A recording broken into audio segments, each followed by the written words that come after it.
Deixando um pouco de lado o debate sobre proibições ou liberações, hoje vamos nos perguntar: existe uma droga do bem? Muita gente defende a flexibilização de leis baseado na ideia de que algumas drogas são mais leves ou menos maléficas que outras. Mas há também aqueles que se posicionam no campo contrário. Entre eles estão os médicos, especialmente os psiquiatras, que têm seus consultórios inundados de pacientes que buscam se livrar do vício das drogas.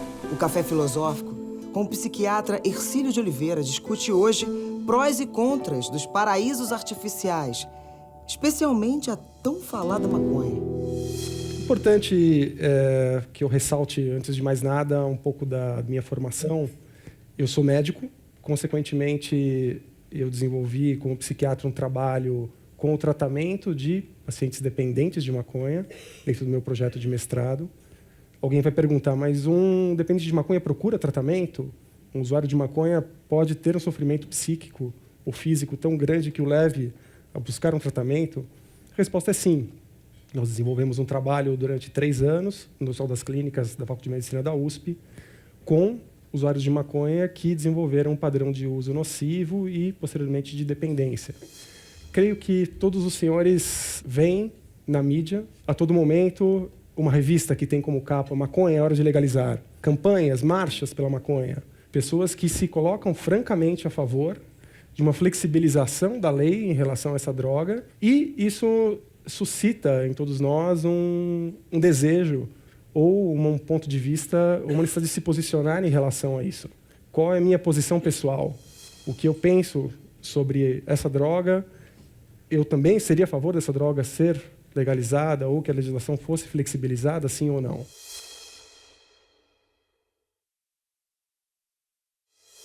Há relatos de sítios arqueológicos com idade superior a 10 mil anos, nos quais foram identificados artefatos provenientes da planta cannabis sativa.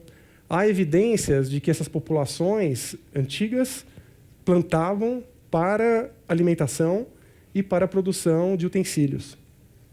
E 10 mil anos é justamente o período no qual as primeiras sociedades humanas começaram a se fixar em certos territórios, começaram a produzir, do ponto de vista agrícola, a criar animais, começaram a nascer as primeiras cidades. Então, veja, é uma plantação, é uma cultura dessa planta cannabis sativa que nos acompanha enquanto civilização.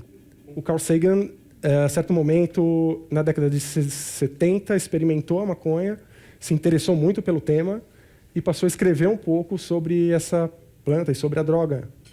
E ele tinha uma teoria de que, talvez, sim, essa cultura, essa plantação desse vegetal, da cannabis sativa, tenha tido um papel fundamental na fixação dos primeiros homens e no desenvolvimento da civilização. Então, uma história muito antiga.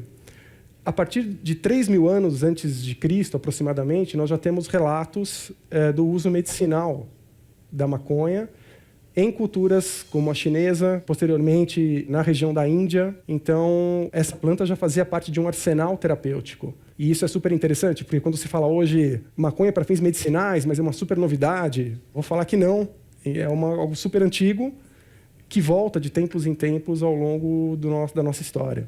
Essa planta cannabis sativa ela é originária do Oriente e ela migrou progressivamente para o Oriente Médio, para a Europa, até chegar, enfim, nas Américas. Os primeiros relatos de uso recreativo, recreacional da cannabis sativa são de aproximadamente 400 a.C., até pelo escritor Heródoto. 7 mil anos antes de Cristo, circulava na Ásia Central e na Europa do Leste um povo bárbaro e nômade chamado Citas. Heródoto, historiador grego da Antiguidade, descreve aqueles que foram os responsáveis por levar a maconha à Europa. Neste país, a Sítia, cresce uma espécie de cânhamo, tanto em cultivo como em estado selvagem. Os citas fazem uso deles em suas saunas e colocam sementes em pedras ardentes. Elas produzem fumaça de um vapor melhor que qualquer banho grego. Transportados por esse vapor, logo eles se colocam a gritar. A droga veio se ocidentalizando com o passar do tempo, chegou no Oriente Médio, no norte da África. É importante dizer que a cultura e a civilização árabe foram um vetor para essa expansão, para esse desenvolvimento, porque o consumo do álcool sempre foi muito mal visto nas culturas árabes, mas havia um certo espaço sempre para o consumo dos derivados da cannabis sativa. Então, essa substância era utilizada como droga recreacional, como droga em rituais, e com isso foi se ocidentalizando até alcançar a Europa. Na Europa teve uma difusão e, falando um pouco da história brasileira, a substância chegou ao Brasil na época colonial, quando as primeiras embarcações chegaram ao país. Na verdade, elas tinham velas, cordas, materiais náuticos que eram produzidos a partir das fibras da cannabis sativa, porque é uma planta com uma fibra muito potente, muito resistente. Quando se pensa que as primeiras sementes chegaram no Brasil, pensa-se que com o escravagismo, com a vinda dos escravos africanos, que já conheciam a planta, a cultivavam na África e trouxeram sementes para o Brasil para que assim pudessem plantá-las e, enfim, continuar usando a substância aqui no nosso país. Então, ao longo da história colonial brasileira, a maconha ficou, durante um longo tempo, restrita a essas populações de escravos. No entanto, ainda dentro da história brasileira, existe um decreto do vice-rei solicitando que algumas províncias plantassem a maconha para a produção de utensílios, como eu disse, cordas, velas, tecidos. Então, já havia esse interesse também comercial. Principalmente, a partir do século XIX, iniciou-se a utilização de maconha para fins terapêuticos. A partir disso, os médicos tinham entre os arsenais terapêuticos utilizados derivados da planta cannabis sativa. Principalmente como medicações anti-inflamatórias, medicações que agiam, por exemplo, em processos respiratórios. E ela ganhou, a cannabis sativa ganhou essa importância como substância de uso médico. Como eu falei, na antiguidade, esse fenômeno reincide no século XIX. Até, se vocês vivessem no século XIX, de repente quisessem, por conta própria, ir em algum centro distribuidor ou numa farmácia e comprar maconha e fumar, isso seria possível, não é? Tinha uma marca de cigarrilhas muito famosa chamada Grimaud, que era alardeada como a cura para diversos males. Então, tosse, inflamações, e a venda era totalmente liberada. Isso não era só um fenômeno no Brasil, no mundo inteiro. No início do século XX, inicia-se em diversos lugares do mundo uma cruzada, enfim, de controle e até, a partir da década de 30, proibicionista em relação à maconha. É interessante que até em uma das convenções da Liga das Nações, na época, porque ainda não havia a ONU, na verdade, uma das convenções que delimitou a cannabis como uma droga problemática teve a participação de um médico brasileiro, o Dr. Pernambuco Filho. E esse Dr. Pernambuco Filho foi um dos maiores defensores de que a maconha entrasse no rol das substâncias não permitidas, com uso não liberado. Então, começa a ocorrer no século XX, progressivamente, essa caça à maconha, até que, por fim, as legislações são cada vez mais restritivas, até que, por fim, um documento do qual o Brasil é signatário, de 1961, coloca o Brasil no rol dos países que listam a maconha como droga perigosa e, consequentemente, proíbem o plantio, a comercialização e o consumo dessa substância. Deixou de ser uma droga considerada lícita, tornou-se uma droga ilícita, mas continua extremamente popular. Os citas fazem em grupos, tal qual os indígenas, o fogo. E lançam essa erva quando estão sentados ao seu redor. Ao inalar a fumaça, se intoxicam. Do mesmo modo que os gregos fazem com o vinho. E se levantam e colocam-se a dançar e a cantar.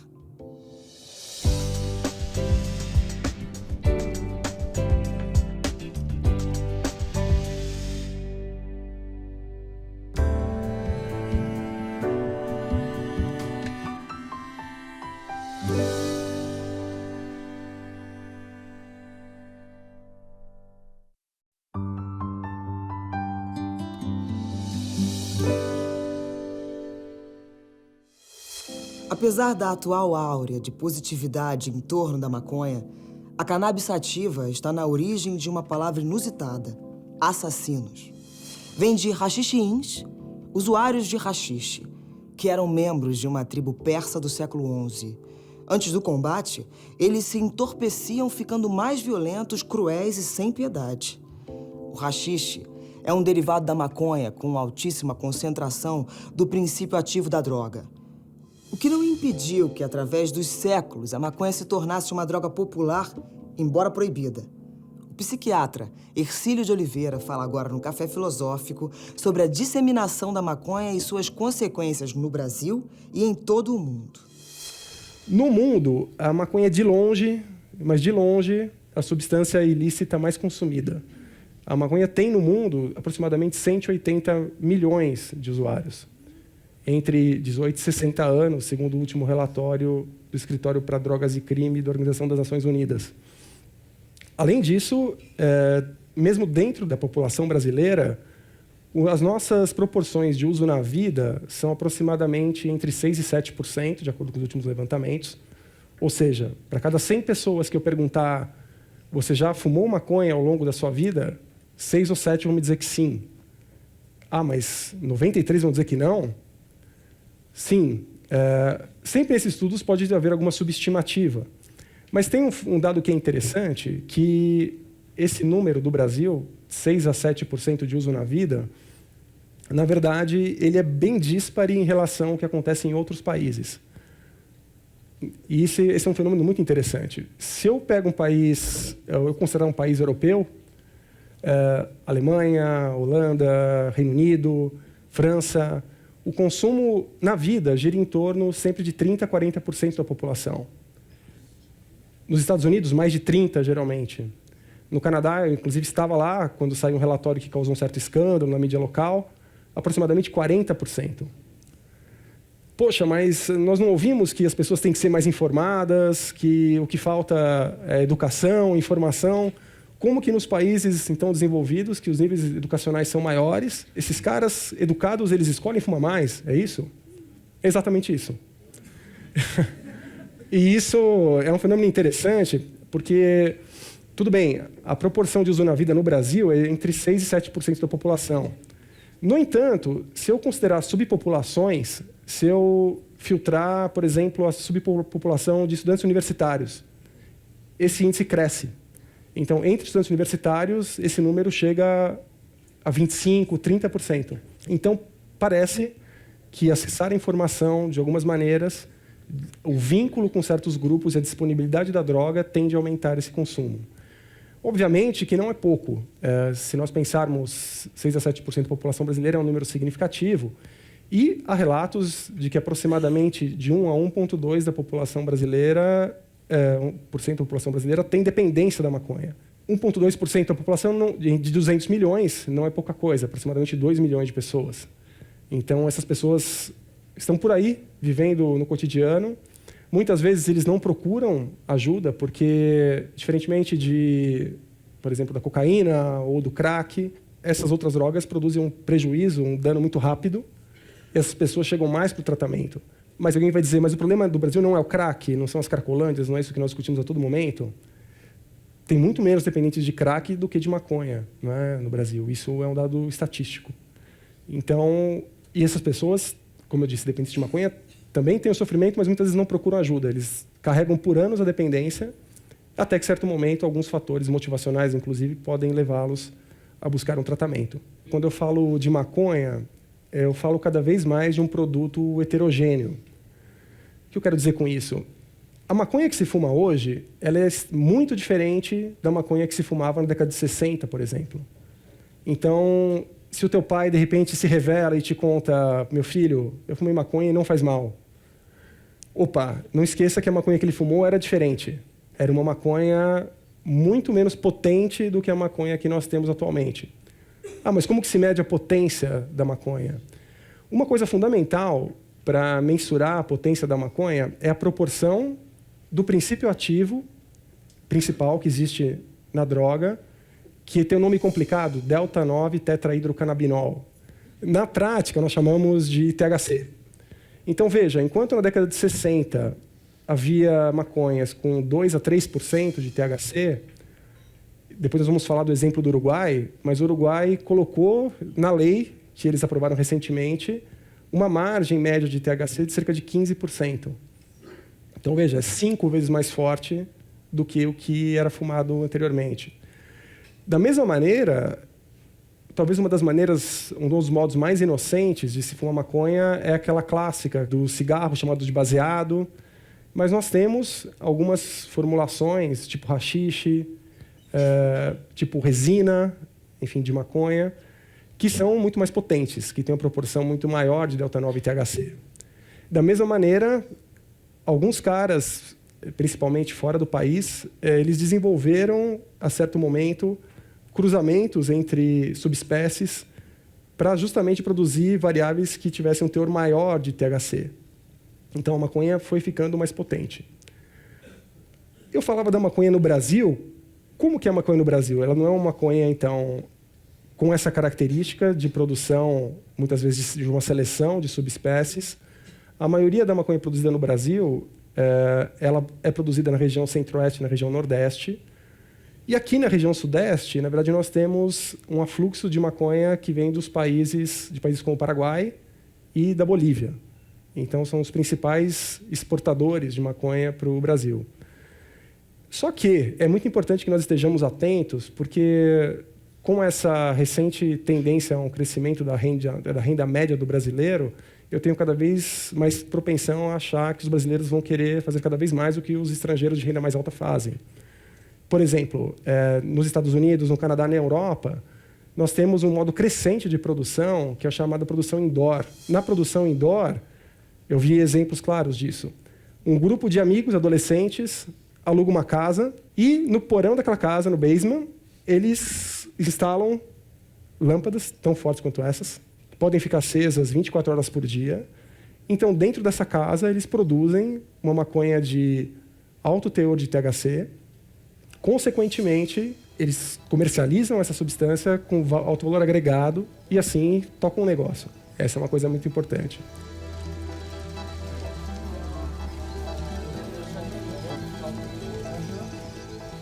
Por que eu falo da importância de se mensurar a potência da maconha? Porque nós sabemos hoje que quanto maior a proporção de THC, maior a probabilidade da droga induzir dependência, maior a probabilidade da droga produzir efeitos ou sintomas, que eu vou citar depois, mas é que sempre uma associação frequente com a maconha, os chamados sintomas psicóticos, delírios e alucinações, então, e gerar outros problemas associados. Então, quanto maior a proporção de THC, mais perigoso é aquele preparado de maconha.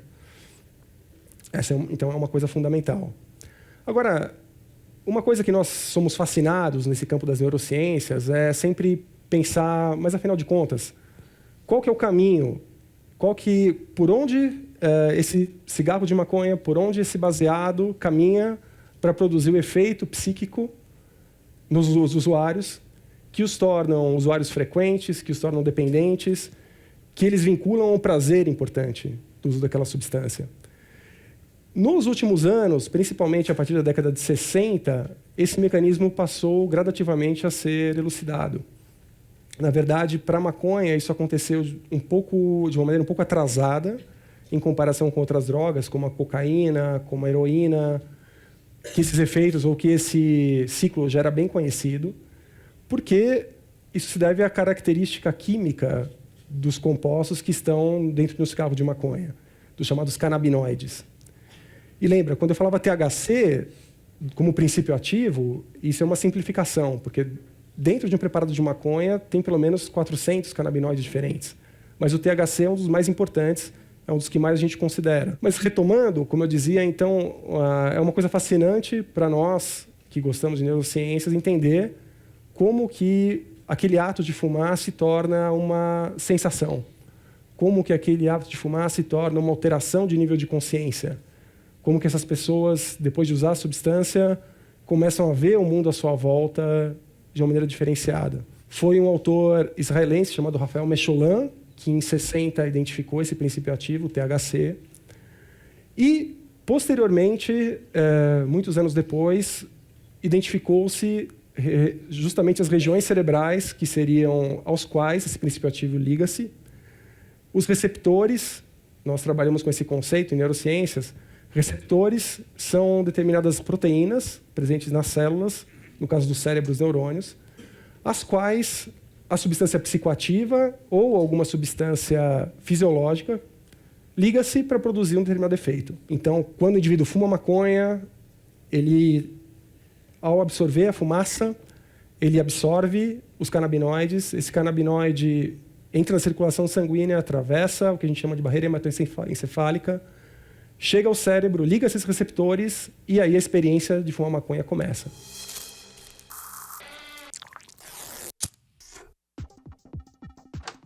Então, o efeito, basicamente, é de recompensa, de prazer, mas, ao mesmo tempo, como você tem uma densidade desses receptores canabinoides muito alta em regiões de controle das emoções, em regiões de associação das percepções, em regiões de memória, então você tem, com esse conjunto de efeitos, uma possibilidade de uma percepção diferenciada à tua volta, de um conteúdo emocional potente em relação a essas percepções e do acesso a conteúdos de memória muito, muito antigos. Não é? Por exemplo, você pode ver um certo filme, ver que passa-se numa escola, você pode se sentir emocionado e lembrar do nome do cara que sentava do teu lado na carteira quando você estava na primeira série. E quando você vai testar isso, muitas vezes é verdade. Né? Você conseguiu acessar uma memória que estava extremamente guardada. Então, a droga produz isso? Produz. Né? E eu falo essas coisas e não entendam, por favor, depois isso vai ficar muito claro aqui, a descrição desses efeitos como uma apologia ou como incentivo ao uso, não é essa a ideia. Toda tentativa de demonizar, enfim, uma substância, uma droga ou qualquer outro comportamento humano, na verdade, se ela não tiver consistência, ela cai em descrédito. E aí não se consegue discutir em alto nível e perde-se esse efeito.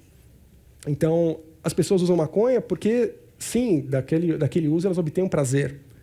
Naquele momento, é uma sensação prazerosa. Claro, esses receptores canabinoides, eles estão presentes também em outras regiões do cérebro. Por exemplo, na região do hipotálamo. O hipotálamo controla diversos ciclos hormonais, pode controlar comportamentos como sono e apetite. Daí vem aquela coisa, né? Vocês já ouviram falar da larica, né? E é comum isso acontecer. Por exemplo, se eu recebo para atender um menino de 13 anos e a mãe, de repente, me fala: doutor, ele chega de óculos escuros, da rua, abre a geladeira e come tudo, né? Será que ele está fumando maconha? Há evidências que sim, minha senhora. Há evidências que sim.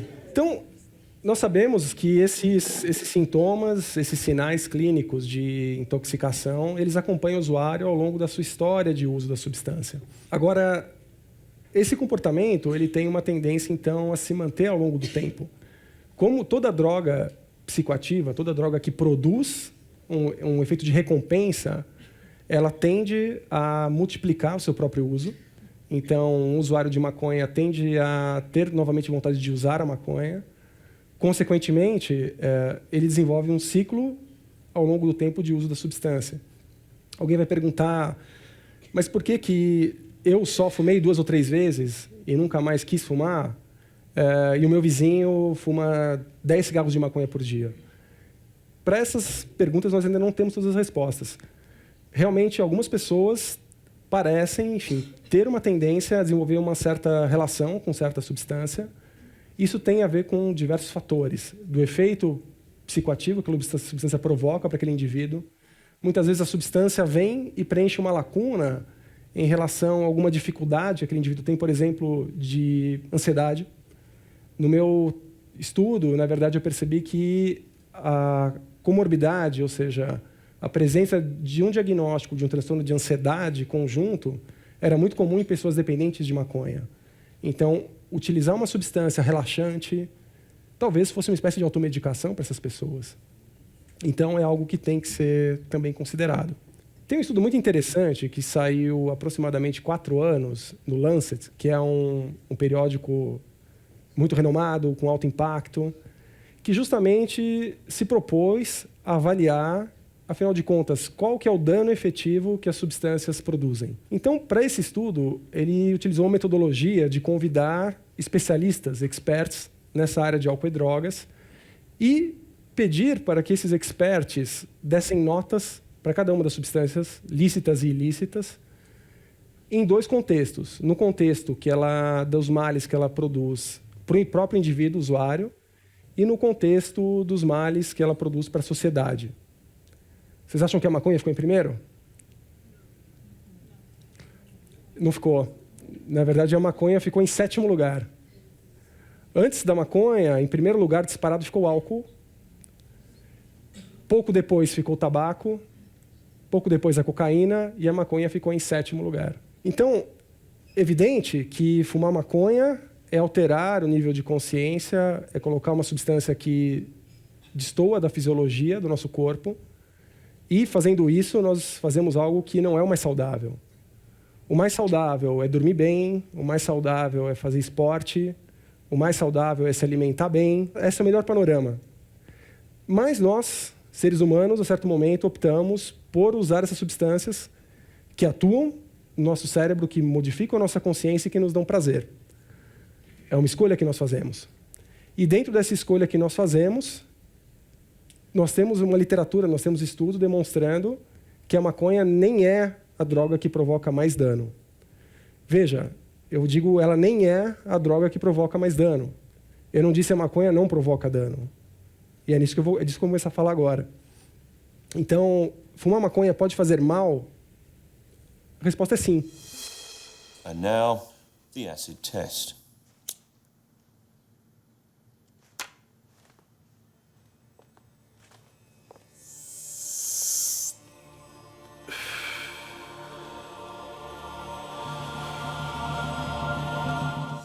No próximo bloco, maconha, a droga do bem?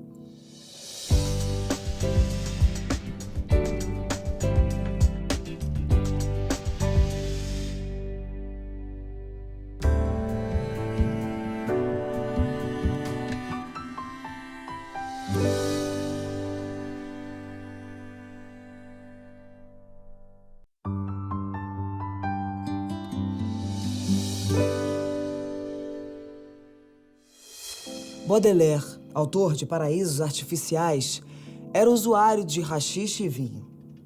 A eles escreveu uma elegia com uma visão bastante aguda e crítica sobre ambos, especialmente sobre o primeiro. O vinho exalta a vontade, o haxixe a aniquila. O vinho é suporte físico, o haxixe é uma arma para o suicídio. O vinho nos torna bons e sociáveis. O haxixe nos isola. Um é laborioso, por assim dizer, o outro essencialmente preguiçoso. Enfim, o vinho é para o povo que trabalha e que merece bebê-lo. O haxixe pertence à classe dos prazeres solitários. É feito para os miseráveis ociosos. Fumar maconha pode fazer mal? A resposta é sim. Tanto problemas físicos quanto problemas psíquicos. Hoje nós sabemos que estudos da função pulmonar demonstram que usuários frequentes de maconha podem evoluir com alterações celulares pulmonares, muitas delas pré-malignas, enfim. E, além disso, a maconha, através da sua fumaça, tem proporções muito semelhantes ao tabaco, de alcatrão, e diversos outros carcinógenos, substâncias que desencadeiam neoplasias, cânceres. Então, há sim a ideia de que a maconha pode ser associada a maior incidência de câncer, tanto pulmonar quanto de cavidade oral, porque realmente essas alterações são verificadas. No entanto, é importante dizer, do ponto de vista metodológico de um estudo, é muito difícil, muitas vezes, atribuir a causa ou atribuir à maconha esse papel de única culpada pelos problemas. Por quê? Vocês vão convir comigo que muitas dessas pessoas que desenvolveram câncer no futuro também foram usuários de tabaco anteriormente. Dessa maneira, é muito difícil você atribuir só ao efeito da maconha a origem, por exemplo, de um câncer de pulmão. Da mesma maneira, nós temos relatos de estudos que demonstram um aumento de mortalidade em pessoas que tiveram, por exemplo, um infarto do miocárdio. Se essas pessoas são usuárias de maconha frequente, elas podem evoluir com um aumento de mortalidade. Como isso acontece? A maconha age não só no sistema nervoso central. Nós temos aqueles receptores canabinoides que eu citei também em diversos outros órgãos e sistemas, em proporção bem menor em relação ao sistema nervoso central, mas também presentes. Por exemplo, nós sabemos que o uso de maconha produz uma vasodilatação periférica com uma taquicardia reflexa. Por isso que quem muitas vezes utiliza maconha fica com o olho vermelho, porque você tem uma dilatação de alguns vasos.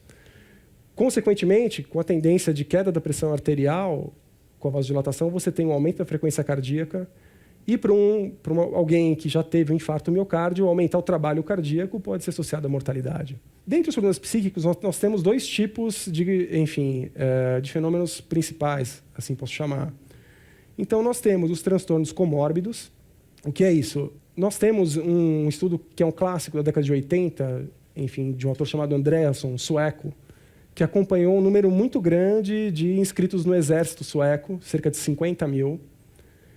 E ele verificou que, no início do estudo, os militares tinham 18 anos. Os que, no início do estudo, tinham fumado pelo menos 50 vezes a maconha, acompanhando esses sujeitos 15 anos depois, eles tinham um risco 2 vezes maior de serem diagnosticados com esquizofrenia em relação àqueles que não tinham fumado maconha de uma maneira pesada. Então, na verdade, existe uma força de associação entre fumar maconha e ser diagnosticado com um transtorno dito psicótico, como é o caso da esquizofrenia, por exemplo. Além disso, estudos mais recentes continuaram demonstrando essa tendência, com associações mais fortes ou mais fracas, mas até alguns estudos de meta-análises. Traduzindo, meta-análise é um estudo realizado para dirimir alguma dúvida na literatura quando os dados ainda são inconclusivos. Então, eu reúno um grande número de estudos. A partir da união desses estudos, eu consigo somar esses achados e, consequentemente, eu consigo tirar conclusões baseadas em amostras populacionais muito maiores. Então, é um pouco da metodologia da meta-análise.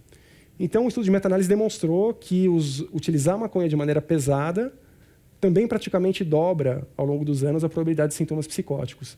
Esse tema é complexo, algumas pessoas ainda questionam se realmente essa associação é forte, mas eu posso dizer para vocês, isso da minha experiência clínica, se você tem um pai ou uma mãe que já realizam algum tratamento psiquiátrico, particularmente esse tratamento psiquiátrico é para um transtorno tipo esquizofrenia, ou mesmo para um transtorno tipo transtorno bipolar grave, não fume maconha. Não fume maconha porque você é uma pessoa vulnerável. E é um mecanismo chave e fechadura, muitas vezes independente da dose consumida. Nós vemos, algumas vezes, indivíduos desencadearem um quadro psicótico, mesmo fumando pela primeira ou segunda vez na vida. Então, é uma associação que realmente deve ser olhada, cuidada. E esse cuidado não existe no país com as populações vulneráveis. Um outro tópico muito interessante é aquela coisa do prejuízo cognitivo. Tem um conceito muito clássico em quem trabalha nessa área de que utilizar maconha torna o indivíduo sem motivação. Aquele cara fuma maconha, não quer saber de nada, vai para a escola, mas vai mal, não quer saber de arrumar trabalho, não consegue ter um sucesso, não é? Na vida pessoal, profissional, ele vai ficando com prejuízos. Então, esse é um conceito muito intuitivo dessa síndrome motivacional, e hoje nós achamos que isso está muito vinculado a um efeito que a maconha sim possui de produzir prejuízo cognitivo. O que eu quero dizer com prejuízo cognitivo? Então, o usuário de maconha frequente e pesado, ele tende a ter uma atenção reduzida, ele tende a ter um aprendizado verbal prejudicado e ele tem uma memória prejudicada também. Como eu falei, se vocês repararem, eu estou citando alguns prejuízos que têm a ver com alguns dos lugares do cérebro nos quais a maconha justamente tem o seu efeito. Então, essas pessoas que são usuárias crônicas, elas vão desenvolver esses prejuízos elas vão perder gradativamente o interesse que elas possuíam antes, por exemplo, em atividades que requerem um desempenho cognitivo mais acentuado, como aprendizado, como estudo, enfim, como até um trabalho numa certa circunstância, se esse trabalho depender de um funcionamento cognitivo. Agora, a questão que vem logo na sequência, mas esses prejuízos, eles são temporários ou eles são duradouros? E essa é uma questão de grande discussão na literatura. Realmente, alguns autores defendem que, poucos meses depois de interromper o uso da maconha, aquele indivíduo conseguiria voltar a funcionar normalmente, do ponto de vista cognitivo, e outros não. Outros defendem que alguns prejuízos, sim, podem ser mais prolongados, podem ser definitivos. Então, nós temos uma ambivalência, não temos ainda uma resposta definitiva sobre isso. Agora, uma coisa que nós temos assim como certa é que algumas populações, tipo adolescentes e pessoas, como eu disse, com uma predisposição biológica a outros transtornos, essas populações elas têm que ser protegidas do uso da maconha. Por quê? Porque nós temos estudos de acompanhamento de adolescentes demonstrando que usar maconha com antes de 15 anos aumenta em 5 vezes o risco, na idade adulta, do desenvolvimento de dependência de outras drogas. Em 5 vezes. É muito potente. Da mesma maneira, usar maconha precocemente produz um abandono escolar em proporções muito maiores em relação aos não usuários de maconha. Além disso, alguns estudos de imagem cerebral de adolescentes usuários pesados de maconha demonstram algumas alterações em regiões cerebrais específicas, como o hipocampo, que é a região da memória, e alterações entre a conectividade neuronal. Ou seja, esse período tão importante da adolescência, que é um período, digamos, do término do desenvolvimento, isso é importante ressaltar dentro das neurociências, na verdade, um adolescente ainda não é alguém pronto para a idade adulta. O adolescente vai ter a sua configuração cerebral terminada, digamos assim, principalmente dos 19, 20, 21 anos. Então, se ele utiliza essa droga nesse momento, enfim, que ele tem ainda uma conformação cerebral não concluída, sim, pensa-se que ele pode ter prejuízos que fiquem duradouros.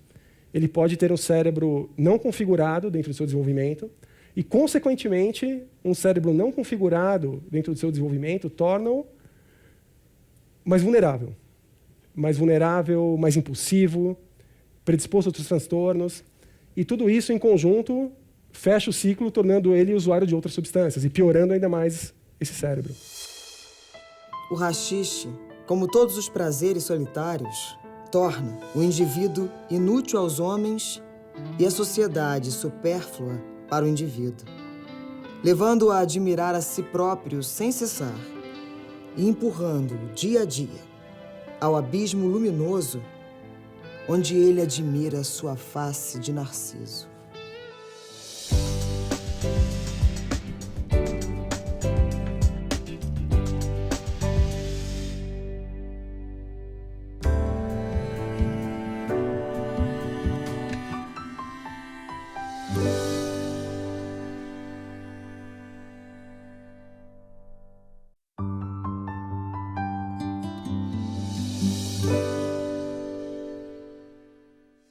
But isn't marijuana or dope illegal? Only for those who enjoy it.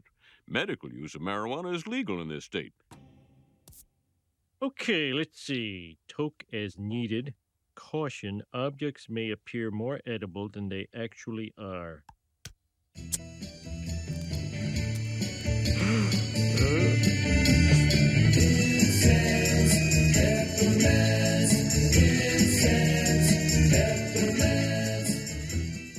What's that billowing down the stairs? It's smoke! It smells like the art teacher's office. Smoke in the water! Dun, dun, dun, dun, dun, dun, dun.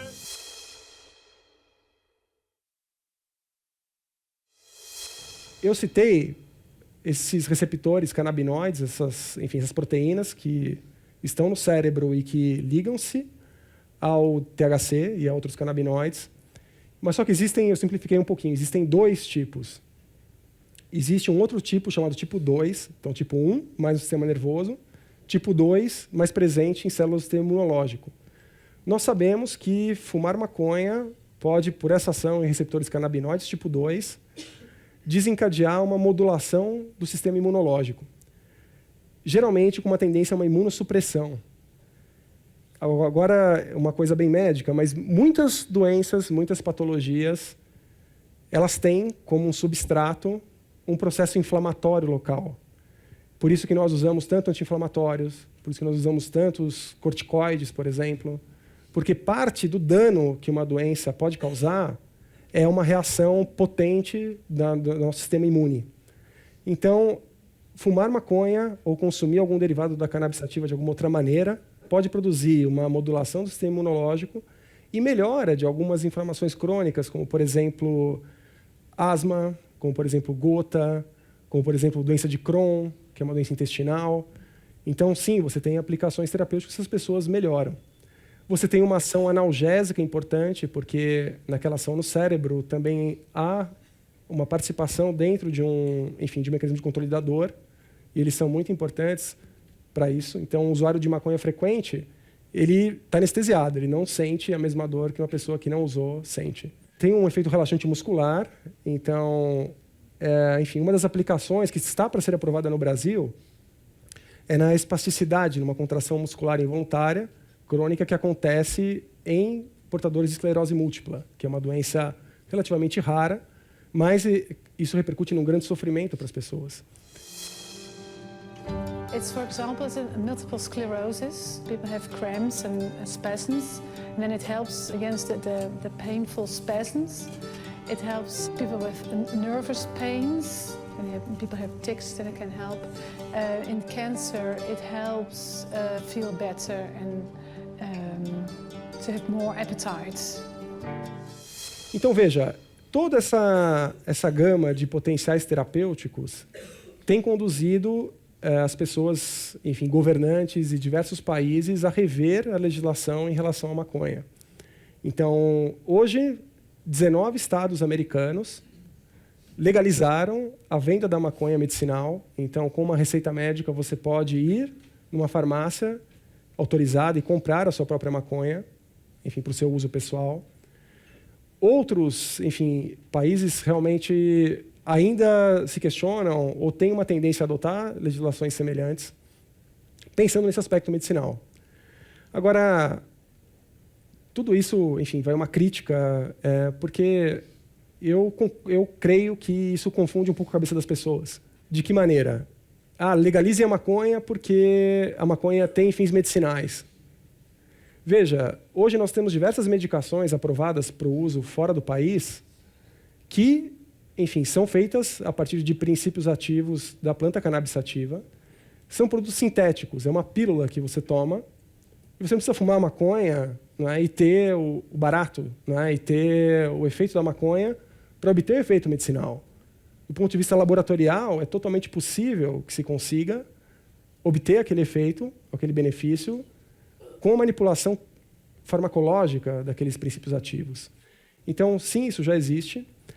Até porque tem literatura suficiente para mostrar que, se você opta por fumar maconha com fim medicinal, afinal de contas, será que aquele prejuízo pulmonar que eu falei, que você vai assumir fumando, vai valer o benefício que você vai ter para melhorar alguma inflamação, para melhorar alguma outra coisa? Então, veja, é uma relação aí de custo-benefício que tem que ser muito bem avaliada. Eu acho que boa parte de vocês devem ter visto uma grande repercussão na mídia nos últimos meses sobre algumas mães que têm crianças que têm síndromes convulsivas, reentrantes, muito frequentes, que foram ao Congresso Nacional, que fizeram uma discussão muito ampla sobre, olha, realmente essa substância deveria ser, ou os derivados da cannabis sativa deveriam ser permitidos. Nesse caso, um medicamento funcionaria, que era o canabidiol. O canabidiol é um dos canabinoides que tem uma ação anticonvulsivante. Então, a nossa legislação, inclusive para a legalização das medicações, ela é um pouco lenta. Enquanto em diversos outros países você tem já uso medicinal através de medicações aprovado, no Brasil ainda não. Então, outras indicações já aprovadas com o uso de medicações à base da planta cannabis sativa. Pacientes com HIV em fase terminal para melhorar a síndrome consumptiva, ou seja, aquele emagrecimento que eles têm. Então, eles conseguem se alimentar melhor. Essa que eu citei, da esclerose múltipla, da espasticidade. Pacientes com câncer, em quimioterapia, que necessitam, enfim, de uma droga que corte, por exemplo, o reflexo do vômito, um antiemético. Então, essa é uma outra indicação. E você pode ter diversas outras. Interessante, tem um grupo aqui no estado de São Paulo, não é, cientistas brasileiros, que estudam um canabinoide, esse que eu citei, o canabidiol, como medicação para ansiedade e até em algumas situações como medicação antipsicótica. Nossa, mas você não falou que a maconha gerava psicose? Então tem o cara estudando o canabidiol como antipsicótico. Isso demonstra a complexidade. Enquanto o THC, que é um princípio ativo mais importante, gera mais sintoma psicótico, você tem um outro canabinoide dentro do preparado que trata sintomas psicóticos.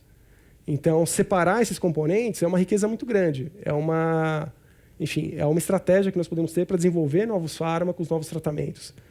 É a mesma coisa, se vocês hoje vão fazer uma cirurgia e querem ter uma anestesia para não sentir dor, provavelmente essa anestesia ela vai ser realizada com um opioide sintético. Um opioide é uma substância que vem lá de longe do ópio, enfim, que são substâncias que têm efetivamente uma ação importante contra a dor. Então, os potenciais eles são muito grandes, nós podemos evoluir nisso, mas nós não podemos confundir as pessoas. Nós temos que separar o que é recreação e pensar o que nós queremos como sociedade em termos de recreação ou de legalização de drogas recreacionais e o que nós não queremos, enfim. E o que nós queremos como população em termos de tratamentos, em termos de fármacos efetivos e como nós nos situamos em relação a isso. Falando um pouco das leis, eu acho que esse é um tópico muito interessante, muito quente, sem dúvida nenhuma. Como eu disse, nós temos 19 estados americanos que têm a permissão para o uso farmacológico ou para o uso medicinal da maconha. Nós temos 2 estados que recentemente autorizaram o uso recreacional da maconha. Nós temos a experiência, por exemplo, talvez um pouco já mais antiga, da Holanda, da comercialização da maconha ou derivados da cannabis sativa nos chamados coffee shops. Nós temos a experiência do Uruguai. Gradativamente, nós temos no mundo algumas experiências mais liberais ou mais pró-legalização ou facilitadora do uso. E nós temos alguns países com uma tendência mais restritiva. Nós, como cidadãos, como brasileiros, eu creio que nós precisamos definir onde que nós vamos encontrar em relação a esse fenômeno álcool e drogas. Será que a nossa legislação ela é apurada o suficiente? Eu citei aquele estudo de 2010 que colocava a maconha como 7ª droga, enfim, a 7ª droga associada a maior dano, então só em 7º lugar e não em 1º, 2º, 3º. E eu acho que nós temos que começar a observar alguns exemplos desses países. Mas quais são as evidências preliminares? O que eu esperaria assim verificar como resultado dessas políticas? Eu creio que todos esses aspectos são muito interessantes. E tem até a ver com um pouco com o grau de autonomia que nós temos como cidadãos. Conhecida e utilizada em todo o mundo há milênios, a maconha continua presente em nossa cultura e, nos últimos anos, observa-se uma discussão calorosa sobre os prejuízos associados ao seu uso e os benefícios de sua legalização. Enquanto alguns países iniciam experiências inovadoras de permissão ao uso recreativo e medicinal, a sociedade brasileira procura suas respostas. Esse programa, que trata da maconha entre a ciência e a sociedade, faz parte da série As Drogas do Mundo Contemporâneo, que você também encontra no site da CPFL Cultura. Quando você fala sobre a questão da educação, né, e quanto de informação a gente pode dispor aí para fazer essa escolha para o uso? Estudos mostram que o efeito é totalmente nulo. Só acessar a informação não faz as pessoas usarem menos. Quando eu falei em proteger algumas populações, na verdade, como eu citei, prevenção é a redução da oferta e da demanda.